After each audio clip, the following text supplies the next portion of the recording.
In the stellar queendom of Rhea, the Sisters of the Host do all they can to protect the hearts and lives of its people. Rhea, spanning most of the known galaxy, is beset by forces within and without who would drag all into oblivion and despair. Aliens of uncertain intent traverse the queendom's borders, all while internal hatred and distrust would tear the people apart, as older, fouler things in the darkness wait to see their plans birth a terrible future. The hosts are the creations of the Dreaming Queen, mystically and genetically endowed super soldiers that give heart and body to protect the Queen and her people. Come and join us for their stories.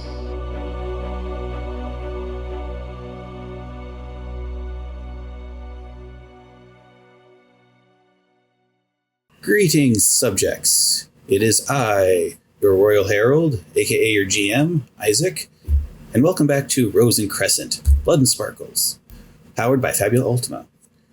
With me are my players. If you want to introduce yourselves and your character, please go ahead. Hi, I'm JP. I play Petra. Hey y'all, it's me, Ira. I play Ozia Snyder.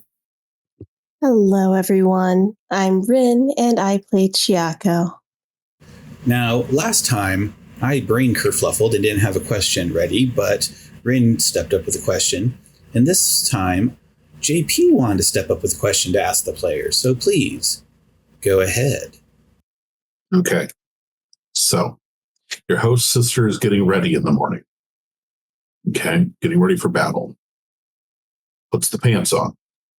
Fasten zip or zip then fasten?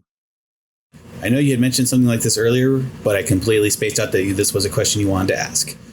However, it has been asked, so please, everyone give the answers, I suppose. Are there zippers on the armor? On your pants. They go underneath, you know. Of course we wear clothes underneath our armor. Wow, this is the future. Don't know if we're still using zippers. Well, if it's not broken, don't fix it. Fasten then zip. Zip then fasten? And here's a shout out to all, I don't know, maybe 5 viewers who understand the joke going on here. Personally, I'd say zip and then fasten, but, Chiako is kind of the weird one here. Look, if one of us is right, that means everyone else is wrong, and I'm okay with being the right one in this condition. Fair enough. Indeed. Previously on Rose&Crescent. Our heroines dived into the darkness beneath the cache to stop the source of the disappearances and mutations, discovering a man linked brain to brain with the artifact piece taken from beneath the Kamon tree. After a tough fight, they deactivated and contained the artifact, returning the minds of Hildy and the other mutants. Now that Kiladon Maris has been dealt with, and the artifact attained and now contained, thanks to Maya crafting a containment box based off your previous acquired data, what is everyone wanting to do now that things seem to be settled and the cleanup is going smoothly? Well, Chiako would like to focus on the reversibility of the condition that our transformed citizens are in. Trying to use her magic to help in any way she can. If that is not something that can be reversed, then she's going to pose the potential question that perhaps these people should be recruited and trained, since they may not be safe in their home any longer. Good point. What do you two want to do? And then I'll handle each. So, Alyssa is going to write up a long, detailed report about findings and various factors. She's also going to work to fill out all the various paperwork in the aftermath of an operation like this. So much paperwork. Quite a bit. And then she will also demand an after-action report from the various parties involved so she can review their perspectives and whatnot, and send any reports needed up the chain. She will do most of this from inside her office while behind a locked door, so no one can interrupt her. A sort of, I'm done with you people, leave me alone? Perhaps. And what about you, Petra? She is going to split her time between helping the Ariels fully clean out the underground warren that was there, make sure that there aren't any more mutants or anything left. Going down there and force now that it's safe for baseline humans to get involved there.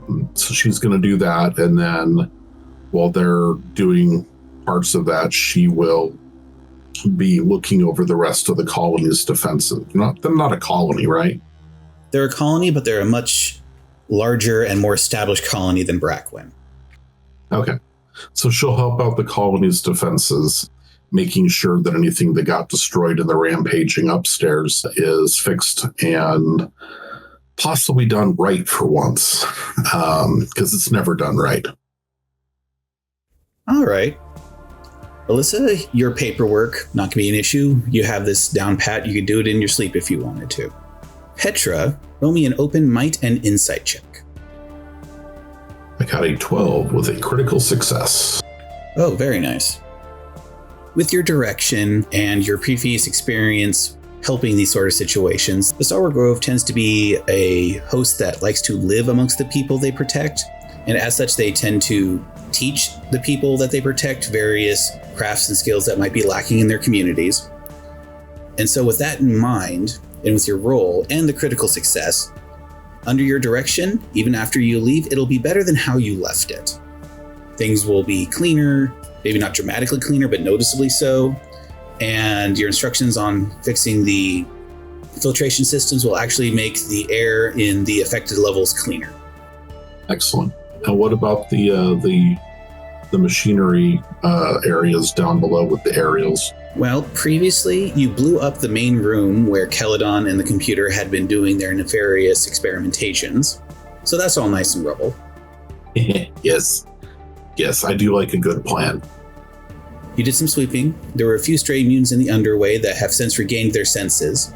Very confused, very scared, but you managed to talk them down and bring them up to the higher levels for tending. Beyond that, you also did go to the previous dumping ground, let's say, and managed to get some more information and data and started taking care of the remains. A lot of missing purses reports are now clear because of that. Cool.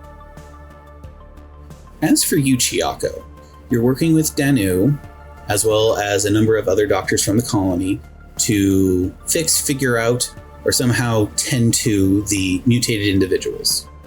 Admittedly, this was one frantic man, but he did a surprising amount of damage. I'm going to need an open entropy check from you. And due to your previous experience, I'll give you a +1 bonus to it. That would be a 6. That is not enough to help unless you want to start using your lucky number ability or spend a Fabula point. Do you wish to do this? I will spend a Fabula point. A little better, but not by much. It's an 8 now. You still haven't managed to crack the, for want of a better term, mystical code involved in how this thing operates, because it has both a spiritual presence and it also seems to have a mechanical, physical presence. How the two are interplaying is not yet evident to you.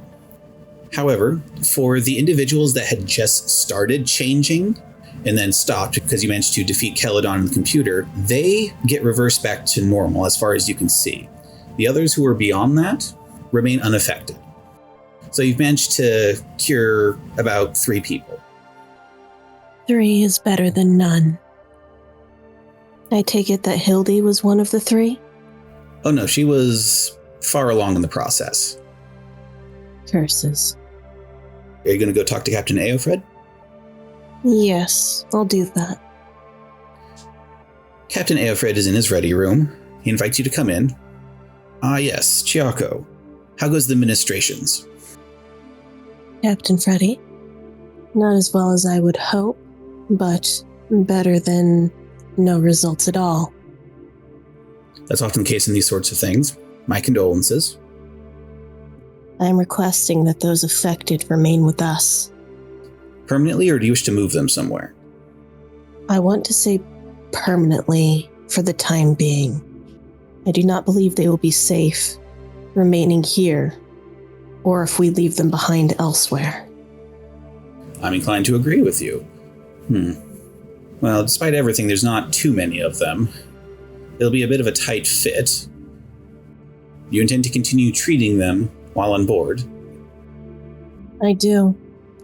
And if I can successfully reverse the affliction, then the possibility of returning them home. In the meantime, I think perhaps they should be trained and fulfill roles on the ship. I'm not opposed to the idea. I do have one suggestion, though. If they have new physiologies, might I suggest one of you three teach them how to use and live with their new capabilities? The host sisters are beyond human in most respects. They have advanced physiologies, and while the changes in them are not one for the changes in you, you do have more experience coming to grips with changes from a previous form. I am certainly not opposed to this idea, and while I am more than willing to be the one that trains them, I do think Petra has more experience in that role.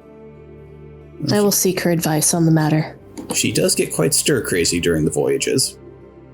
2 birds, 1 stone. Indeed. You have my permission. Thank you, Captain. And she's going to turn to leave. Oh, one more question, says Captain Eofred.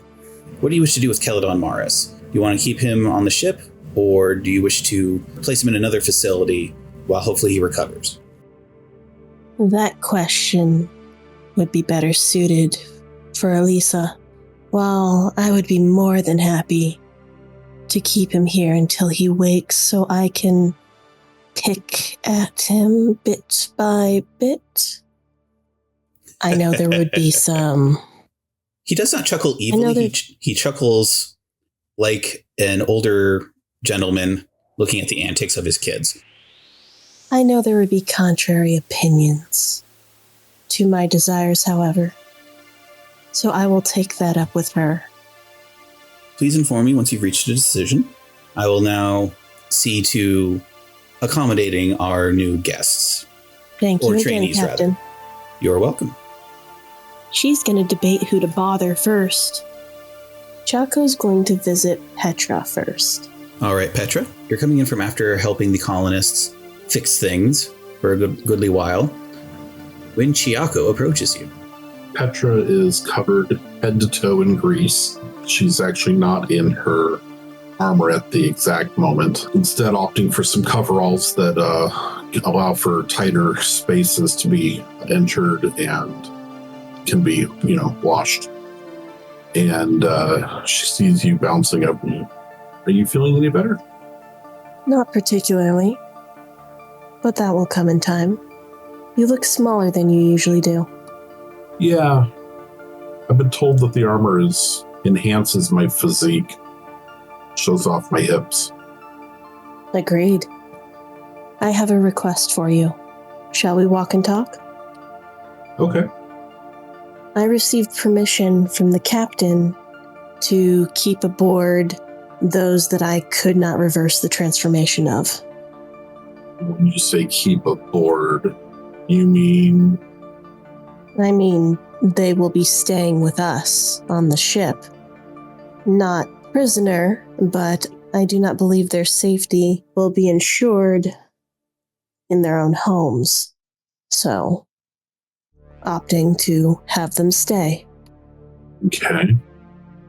And Petra's face kind of gets that furrowed, like you can tell she's really trying hard to think thing here. Like choosing the right words. I mean, not prisoners is good. What capacity were you imagining that they would be here, though? I mean, they are kind of dangerous mutants, aren't they? In a sense, but they have their minds, which is why I need you. I think you would be the best to train them. Train them? I don't even know what they are. No, but as the captain pointed out, similarly to us, both have become something other than what we originally were. So, there is a training to be had in how to deal with such a transition. Okay. I can I think I'm seeing the outlines of what you're thinking here. I'm sure they're not going to be a danger to me, or to you, or to Elisa, or to Danu. But there are human crew aboard the ship. Are we sure that, like, the rigors of combat training aren't going to, what's the word, make them bonkers? At this time, I do not believe that will impact their current state. I am still learning about their new physiology, but it was triggered by whatever was in that computer, not by seeing or engaging in combat themselves. That computer said that there were like multiple versions of it. I believe so, yes. So if there are other computers like that out there that can control these things, are we sure we want to risk combat training these people? I mean, I'm happy to do it if it turns out to be a good idea. I just want to make sure we've really considered what it is that we're doing. Well, consider the mental training that also needs to be acquired. Perhaps that would help them resist such commands. Mental toughening. Now that's something I can help with for sure. That I won't have any reservations about. Okay. Chiako slowly starts to smile.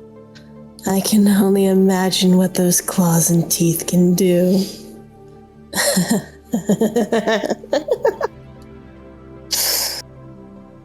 Petra's face kind of just freezes in a half smile, and she just blinks a couple times, not sure what to say or how to say it. Oh, righty. Well, that'll be fun for us all. Yeah. And, I think Elisa wanted to talk, so maybe I should go find her. That's a wonderful idea. I need to go see her too. Oh boy. Shortly after, Alyssa, you hear a knock at your door. Enter. Hello. Chiako. Elisa. Hello, Lisa. Oh, it's both of you. What did you kill? Nothing yet. Why do you ask? Petra looks down at her coveralls, her greasy coveralls. Mostly time. Well, did you want to speak about? You can go first, Petra. It's your idea. You get to make the pitch. Pitch what? I'm giving Petra a new job. Petra's going to be training our mutant friends. Okay, a few things. First of all, mutant friends? Yes, they're going to be staying with us now. I got permission from the captain. Did they volunteer? Not yet. How is this different from kidnapping? I don't know, but I'll think of it some other time. Anyway, I don't think they're going to be particularly safe home, considering their current condition. So I thought it would be a wonderful idea that while I continue to try to reverse what's afflicting them, they could stay here and be trained. All right. Medical justification to keep them on the ship is, I guess, a justification. Why do they need to be trained? Well, there's a number of reasons. One, so they can take part on the ship and have a role for themselves, a purpose. Also, physical and mental training to help themselves better learn their new bodies and perhaps provide resistance to any future impulses. And I mean, hey, we can use them as shock troops as well. Yes, we can kidnap a number of victims who were placed under a mutation and make them our shock troops. I'm not entirely sure how I fill out that paperwork. Well, if we can't do that, I guess that's that, isn't it? And Petra just kind of does the please get what I'm trying to say here look to As you said, we have a medical reason for it. medical reason to have them on the ship, though obviously having a civilian population on an active military vessel is an issue. I'm not the one who said use them as shock troops, though that idea does amuse me. Yes, But it would. considering if we run into another computer that may try to influence them, having the mental training and the physical training could help them resist such potential commands. That would be quite beneficial. All right. I'll authorize their transfer to the ship, and I'll authorize mental training. I am not authorizing them being drafted into a military unit. I guess I'll get to work on this new opportunity that has been presented to me entirely of my own design and making. And now you won't be bored on our trip. Isn't it wonderful? No more roaming the halls, wondering what to do, banging your head in the corridors, screaming into pillows. I'm going to be training civilians to be, well, sort of soldiers. What do you think I'm going to be doing most of my time? Yelling at people? I better get changed. Thank you, Elisa, for the approval. It's very kind of you. You asked for this. I don't know why. And she just walks out the door. Also, everyone take a fabula point. Yay! So, as Petra leaves, Chaka remains with that manic grin of hers plastered on her face. So about Celadon. What about him? I told the captain I would refer to you in regards to what we do with him. Once he's conscious, we'll interrogate him, then we'll hand him over to the proper authorities to face justice for his actions. So we're keeping him until he's conscious. Very well. The captain was not sure if we were going to dump him somewhere as he recovered, or if we got to engage with him further. For better or worse, he is part of this investigation we are conducting, so... He's evidence and you're putting him in the evidence locker. What the narrator said. Very well. I look forward to when he becomes conscious. You can't torture him. Who said I would? I am saying you wouldn't. Autopsies aren't torture. They are if they're still alive, Chiako. We've had this conversation. I don't remember this conversation. Yes, you keep forgetting them, which is why we keep having them. Oh, woe is me. I got more paperwork to do, so... Very well. I'll leave you be. And Chaco is going to send the message to the captain on what Elisa has decided and exit her quarters. So, skipping ahead a little bit, a few days go by. Petra continues helping with the rebuilding and cleaning and fixing of things. Paperwork is done. You propose your offer to the mutated citizens about coming with them on the ship and trying to treat, or at the very least, teach them how to deal with their new state. And considering the circumstances, they all agree to go with you, including Hildy. However, Hildy does say if she's going, Yark is coming. Wonderful. Jax will love to babysit him again.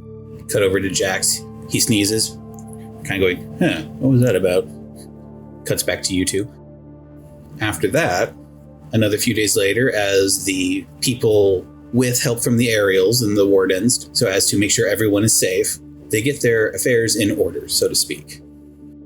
One other question that needs to be answered is, where are you, the main characters, going from here? You came here chasing the lead of the Void Dragons. What lead are you following now? Elisa believes that the introduction of a active participant in the conspiracy that appears to have a historic grudge against one of our host sisters means that there is a historical context to this affair that is no longer merely trivia and has become probably necessary to understanding what is going on. So Alyssa would be of the opinion we should probably get into contact with the silent luminaries. Do Petra and Chiako agree with this assessment? Chiako is in agreement. However, what were our other lead options again? There was looking for an enclave of the Tech Concord, hopefully find out more about this piece of technology that you're now carrying. And there's also trying to find anything more out about the Star Chamber, whatever that is. So when you say find this Tech Concord or Enclave, do we not know where they are, or is it a simple matter of just going to them? They're not hidden, but you don't necessarily know where one is right off the bat. The Tech Concord are a secretive bunch. Is there a means of sending word out to, not now, but get an invitation to visit in the perhaps near future? You could ask some of your friends in the Queendom military. You could ask the Starward Grove to send out some feelers. Maybe they can get a hold of the Daughters of Harmony. They might know something, or they might know someone who knows something. You can put some feelers out and have that working in the background while you go try to find the silent luminaries. That is what Chiako is going to suggest to her companions while agreeing to pursue the silent luminaries lead. As we're talking about it, Petra is sitting there tapping notes on a data tablet. I think she might be setting things up for her training program. I'm going to be honest with you. That's kind of above my pay grade, big strategic decisions like that. You guys point me and tell me to shoot at something and I can execute that, but I'm not. This isn't my thing. All right. You have your pilot Arito send a message back to the Starward Grove garrison on Ledivis to try to find a Tech Concord enclave. And then you've also decided to go look for the silent luminaries. Now, Chiako, at the moment, you do not know where they are. Last you heard that they were going on a Leviathan hunt, which made you very sad that you weren't going to go with them. I would have made such beautiful cuts into a piece like that. However, you do know where to go to find the people who might know where they are. So, in the Kypernian Reach, the silent luminaries do not have a garrison. They don't keep one base of operations. They tend to stick in their small flotilla and go where they need to go. However, the Morning Vigilance host, and that's morning with a U for our dear listeners, they do have a number of garrisons along the galactic edge. And the silent luminaries regularly check in with them as well as resupply with them. Chiako, you know where to find them. The Tartarus Gate, the border between the galaxy and the void beyond. The Morning Vigilance keeps a series of garrisons along this particular stretch of the galactic edge and then patrol between those garrisons because, well, terrible extragalactic monsters are known to come out from there. As such, the Morning Vigilance stands guard, ready and waiting to repel them.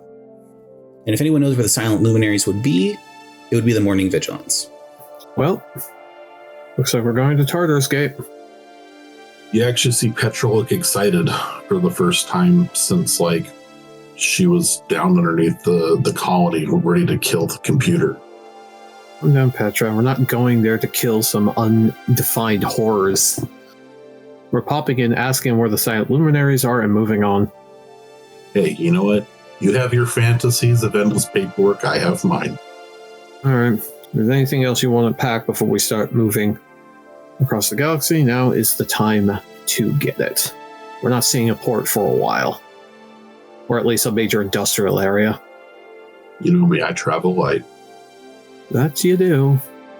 Are you willing to assist in some of this mental conditioning? She looks around, making sure Chiako isn't within, shouting distance. Because, we are not actually going to make them shock troopers. Hope not. You need to learn to read the room better, sister.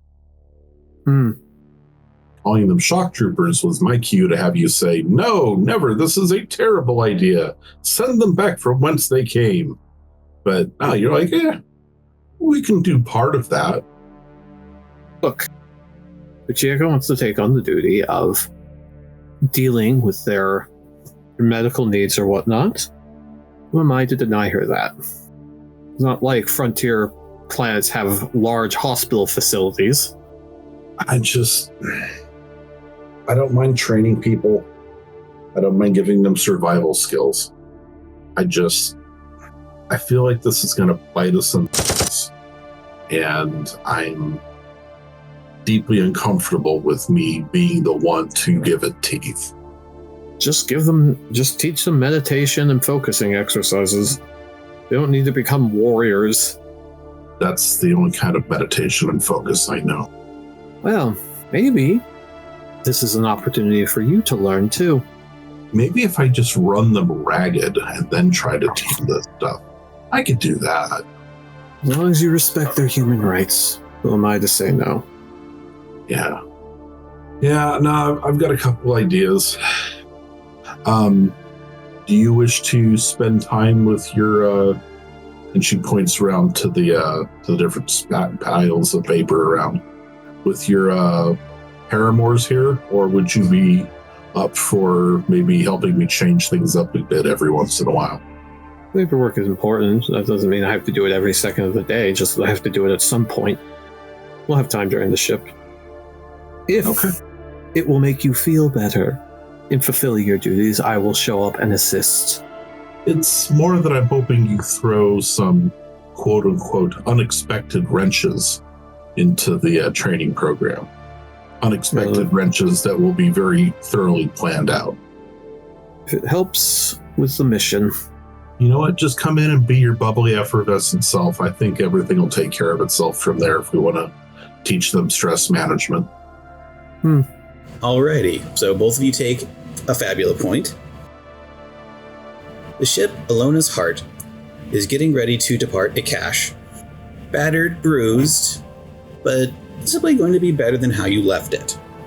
And as you're getting ready to drop your gangplank, so to speak, you have one last person rushing to get to the ship.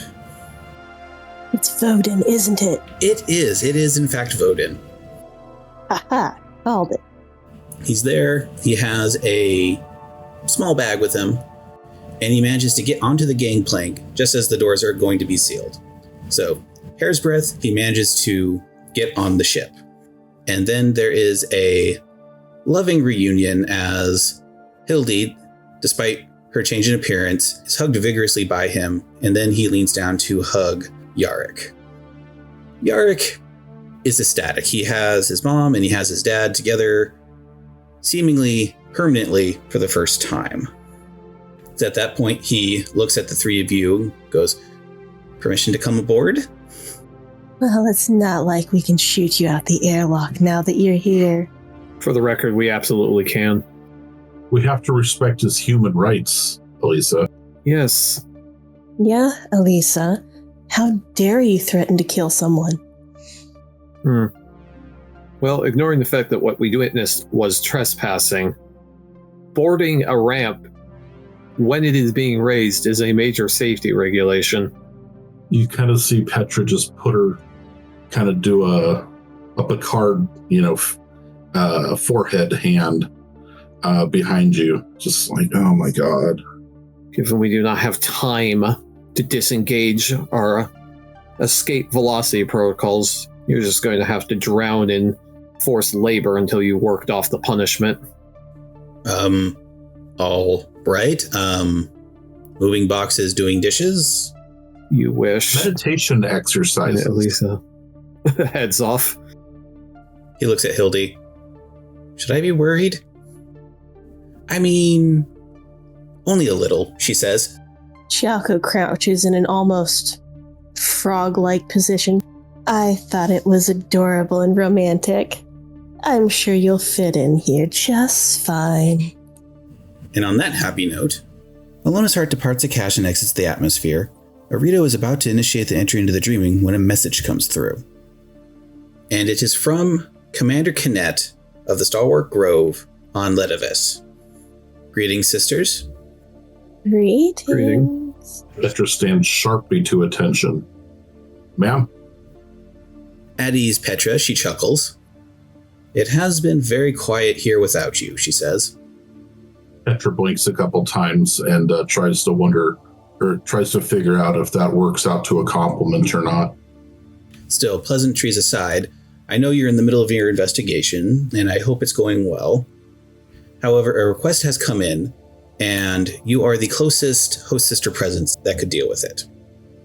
What is the situation that has arisen?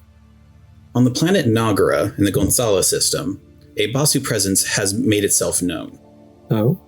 The Basu, and this is out of character, the Basu are a snake-like serpentine alien species that the Queendom has come into conflict multiple times over the course of its history. Now back into character.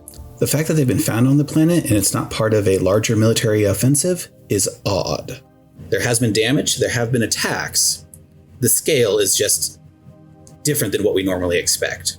And the Nomarch of the planet has requested aid from us, and as such, I was going to point you their way. Is the target of the Basu's attacks a Queendom vassal? It seems to be the Nomarch himself, or at least the ruling body seems to be targeted.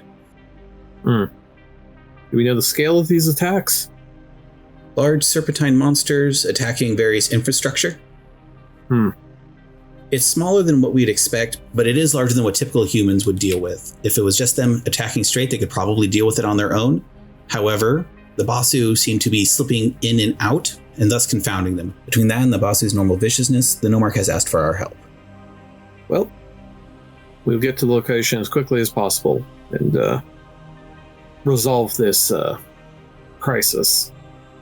Assuming you're still on or near cache, it should be a relatively quick jump. Question, ma'am. Speak.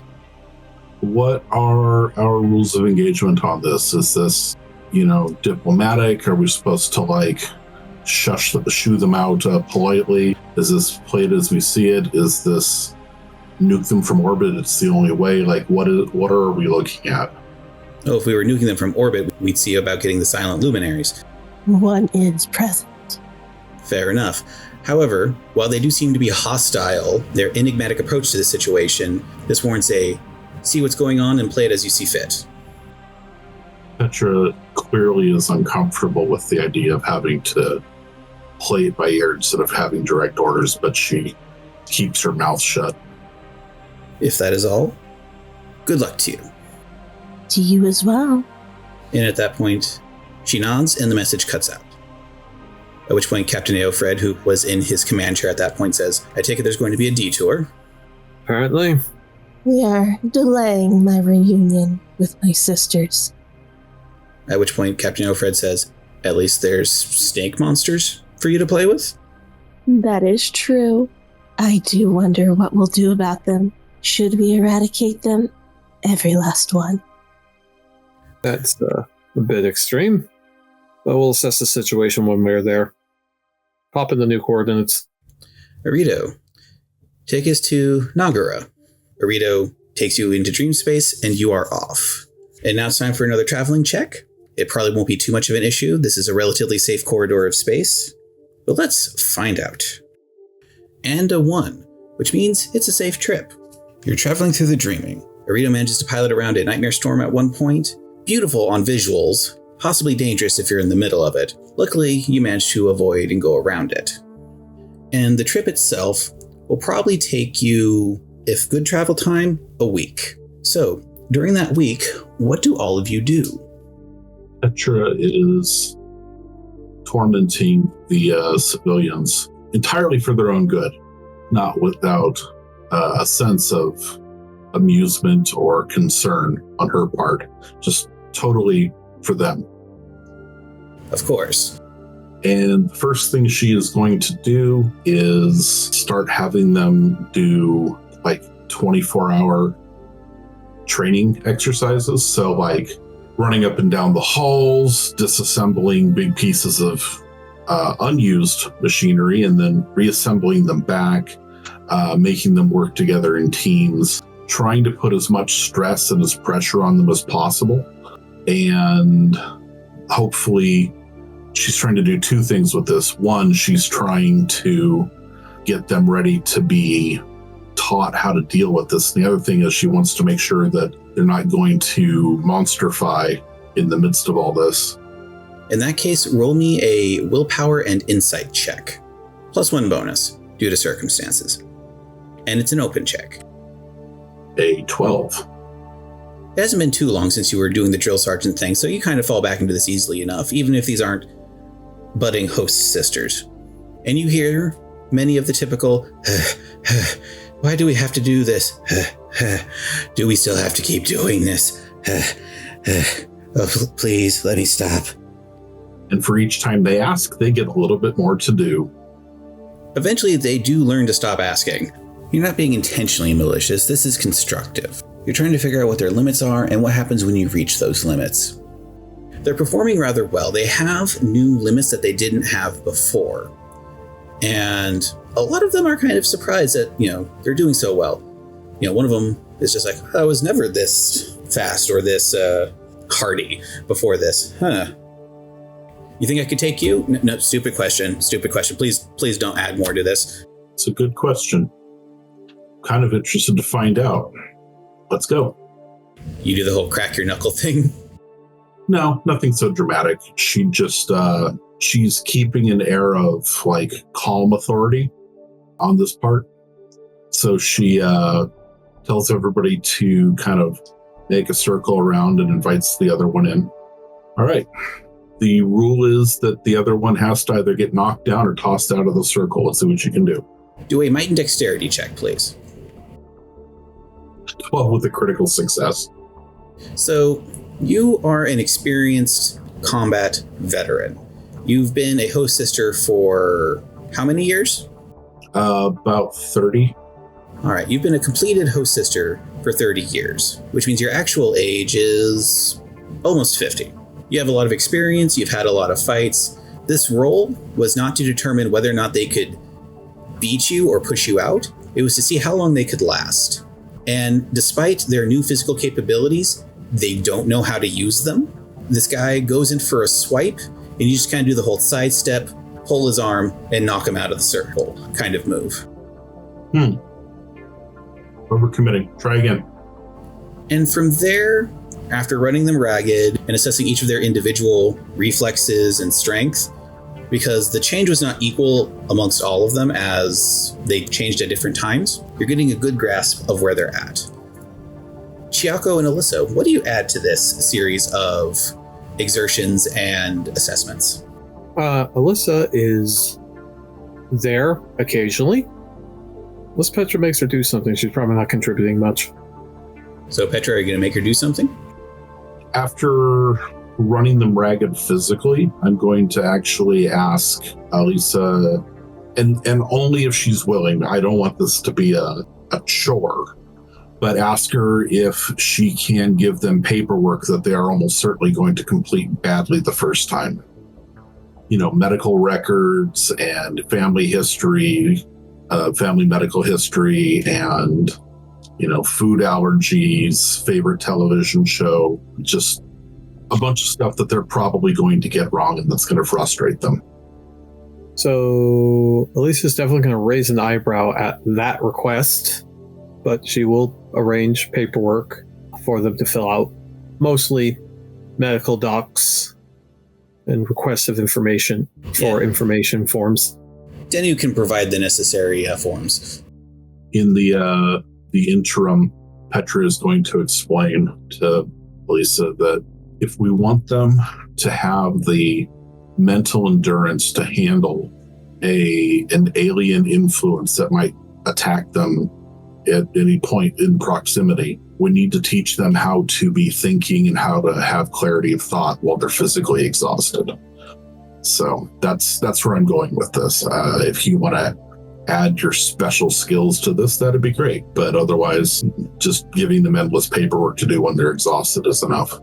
You're the expert on this. I imagine Alyssa is confused. Is she using the paperwork for good or evil? I mean, paperwork is ultimately a tool. It lacks moral alignment. Alrighty, and what is Chiako contributing to this? For this specifically, Chiako is going to contribute her skills as a hunter.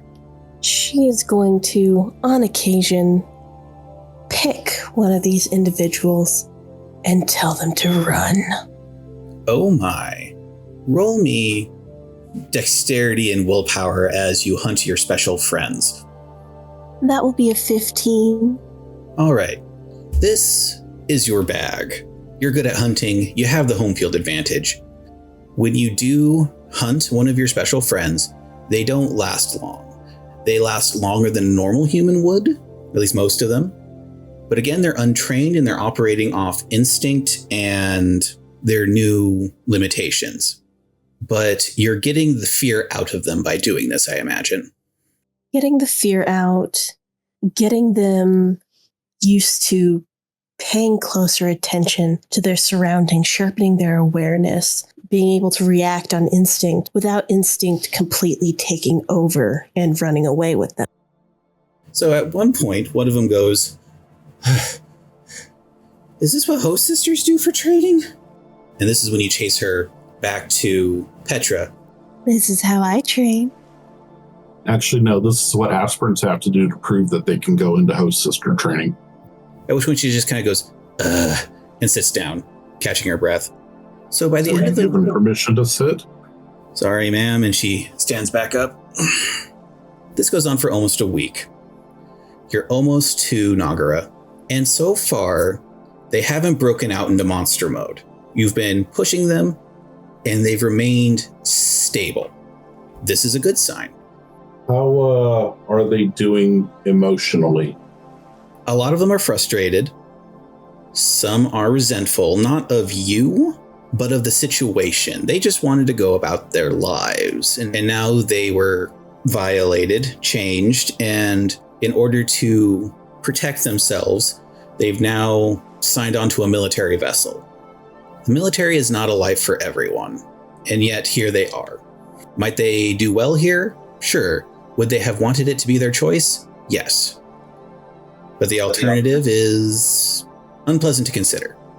I am going to ask the captain to provide some human soldiers who will, in very staged events, go up to them after particularly hard training and just offer them a little bit of comradeship, a laugh or two, some bathtub gin, give them a way to bond to people who are more like them.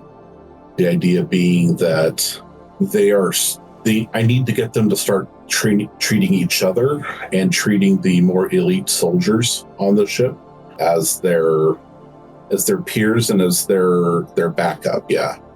This was happening towards the end of the week, so that process is just starting when you arrive. You arrive at the Gonzalo system, you exit the dream space cleanly. Arito is good at what she does. And you see the planet ahead of you. And it is a bright blue ball that is quite literally and figuratively a breath of fresh air after a cache. Who would like to roll a sensors check? I'll do it. Roll me insight and insight. My favorite. That will be a 13. As you enter, Arito is linking up with the local satellite and data spheres for the planet. Unidentified scanning buoy. A scanning buoy? Mm-hmm. It doesn't seem to be local, and it's not operating on their grid. That is strange. What design is it? Are we familiar with that? Looks to be human make. Human make, but not local. Correct. Can we get close enough to potentially tap into the sensor buoy? You can, yes. Rita brings the Alona's heart to a halt. All right, linking up. And if someone wants to roll another insight check for her. Go again? Yes. That is a 10. That is not enough to link into it, but you do have a good scan on it now. Definitely human make. Looking at it, this looks like something you might find, honestly, back on a cache. Something from the criminal underworld might use. Elisa, Chiako? we found an unidentified sensor buoy. Is that why we're not docking with the system? Correct. We were checking it out. A little trouble hacking into its system, however. What would you like done with it? Did you leave any signs? You attempted to hack it? Did she? No, you failed, but you didn't get a critical failure, so you didn't leave any traces behind. No trace was left, I can assure you of that. Alright, then we'll keep moving on, but keep an eye on it. See if someone bounces a message off of it or something. Or maybe it broadcasts. In that case, roll me a third insight check. Will do. Ooh, that's even worse. A 6. Okay. You don't detect anything. I don't like that. Well, you do have the power to change it, if you want to. I invoke the power of the points of Fabula. Dun, dun, dun. I got a 5 and 5. You got a 10. That is a success to detect that it is now broadcasting a signal down to the planet. Your previous tapping into it is causing it to send the signal both down to the planet and to you. And reading the signal, it's notifying someone on the planet that you're here. Elisa, Yes? Chiako? the buoy is notifying someone of our presence. So you're saying it's actively scanning? Yes, it Sending is. down the information to the planet? Lovely. Can you triangulate where it's going? That's easy enough, says Arito. It's sending its signal down to the capital. Of course it is. Alright, keep note of that and let's keep moving. It's a short flight to the edge of the planet's atmosphere, and as you take up position, Arito says, okay, I'm getting something on the local chatter. There's a Basu attack in the capital going on right now. Right now? At which point Aofred says, we'll need to take a shuttle down. However, if the three of you wish to drop down, we have the accommodations ready. I'll look at the other two. I'm good. Drops. You don't like feeling the wind through your hair. I don't like falling from high orbit. That's just because you need to do it more. Don't worry, we'll hold your hands. The three of you rush to the hangar, and ready to go are your suborbital drop suits. And with trained efficiency, you check your gear, get into your suits, which are a larger exoskeleton around your already extant armor. The auxiliaries seal you up, they go to a secondary airlock, and the hangar opens. The air would be screaming if you could hear it, as the gangplank opens up, and at which point you hear Jax going, jumping on 3. 1, 2. Petra jumps first. She goes, woo, woo, woo. One of the few moments that you actually see her be in joyful elation. Does Chiako follow? Grinning ear to ear, Chiako pushes Elisa first and then follows after. Nice. And on that exhilarating note, that is where we'll end it for tonight. So, good game. Rather RP heavy. We hope all of you have enjoyed. Any thoughts from you three before we head out? Fasten zip? Really? You'd do that? Yes, of course. It's what makes sense. You hold the top part together and then zip. It makes the zip easier. I go with whichever makes the other one easier. So if I'm having trouble fastening, I zip first. If I'm having trouble zipping, I fasten first. But that's probably TMI. That makes sense. Let's talk about socks. And on that happy note, thank you all for listening. We hope you enjoyed, and we'll see you next time. Don't forget to do all the YouTube things, like, subscribe, please comment. We enjoy reading them, and it helps the Queendom grow. Until next time, fare thee well, subjects.